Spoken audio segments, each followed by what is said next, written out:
26 April শুক্রবার দ্বিতীয় দফার লোকসভা নির্বাচন, আর সেখানে মোতায়েন থাকবে 272 কোম্পানি কেন্দ্রীয় বাহিনী এবং রাজ্য পুলিশ থাকবে 12,983 জন।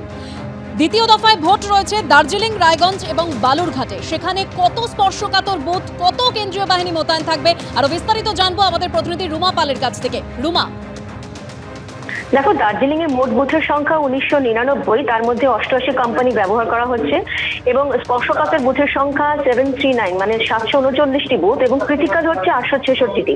রায়গঞ্জে মোট বুথের সংখ্যা 1730, তার মধ্যে ওখানে 111 কোম্পানি কেন্দ্রীয় বাহিনী মোতায়েন হচ্ছে।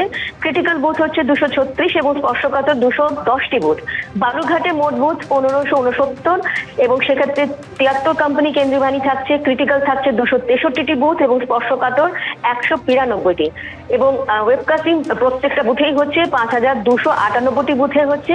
অন্যদিকে আরো জানিয়ে রাখি, যেহেতু স্পর্শকাতর বুথ দ্বিতীয় দফা মোট ভোট কেন্দ্রীয় বাহিনী থাকছে 272টি এবং রাজ্য পুলিশ 12,983 জন। ধন্যবাদ রুমা। দুর্নীতির জেরে চাকরি বাতিল রাজ্য সরকার, এসএসসির পর এবার সুপ্রিম কোর্টের দ্বারস্থ মধ্যশিক্ষা পর্ষদ। গত সোমবার হাইকোর্টের নির্দেশে চাকরি বাতিল হয় প্রায় 26,000 এবং সেই নির্দেশকে এবার চ্যালেঞ্জ করে সুপ্রিম কোর্টের দ্বারস্থ মধ্যশিক্ষা পর্ষদ। এ বিষয়ে বিস্তারিত কথা বলবো কৃষ্ণেন্দু অধিকারী, আমাদের প্রতিনিধি আমাদের সঙ্গে টেলিফোন লাইনে রয়েছেন। কৃষ্ণেন্দু,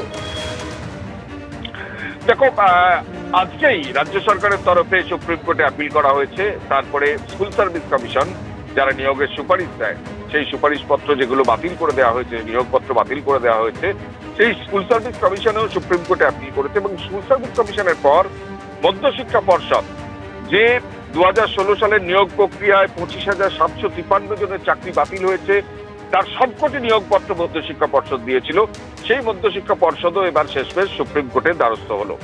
3টি আবেদনেরই মূলত একই আবেদন, যে তারা এই হাইকোর্টের যে ডিভিশন বেঞ্চের নির্দেশ, সেই নির্দেশের বিরোধিতা করে, নির্দেশকে চ্যালেঞ্জ করে তারা সুপ্রিম কোর্টে যাচ্ছে। এবং পাশাপাশি তারা দাবি করছেন যে যারা অযোগ্য তাদের চাকরি বাতিল হতে পারে, কিন্তু সমস্ত চাকরি প্রার্থী বা সমস্ত শিক্ষক নিয়োগ যারা পেয়েছেন তাদের সবার চাকরি বাতিল হবে কেন, এই প্রশ্ন তোলা হয়েছে মধ্যশিক্ষা পর্ষদ এবং স্কুল সার্ভিস কমিশনের তরফ থেকে।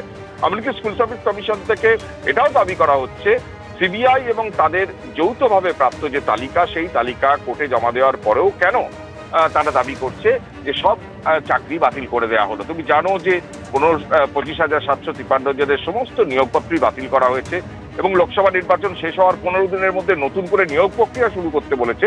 যদিও সেই নিয়োগ প্রক্রিয়া কি হবে তা নিয়ে এখনো পর্যন্ত ধোঁয়াশা বজায় আছে। এবং পাশাপাশি বেআইনিভাবে নিযুক্তদের বেতনের টাকা ফেরত দিতে হবে 4 সপ্তাহের মধ্যে 12% সুদ সহ, এটাও বলা হয়েছে হাইকোর্টের নির্দেশে। স্বাভাবিকভাবে স্কুল সার্ভিস কমিশন এবং মধ্যশিক্ষা পর্ষদ প্রশ্ন তুলছে, সেটা যদি বেআইনিভাবে নিযুক্তদের বেতনের টাকা ফেরত দেওয়ার নির্দেশ দেওয়া হয় এবং সেখানে যদি চিহ্নিত করা যায়, তাহলে সামগ্রিকভাবে সবার ক্ষেত্রে এই চাকরি বাতিলের সিদ্ধান্ত কেন, এই সুপ্রিম কোর্ট এখন দেখার এই শুনানির পরে হাইকোর্টের নির্দেশ বহাল রাখে না স্থগিতাদেশ দেয়। ধন্যবাদ কৃষ্ণেন্দু।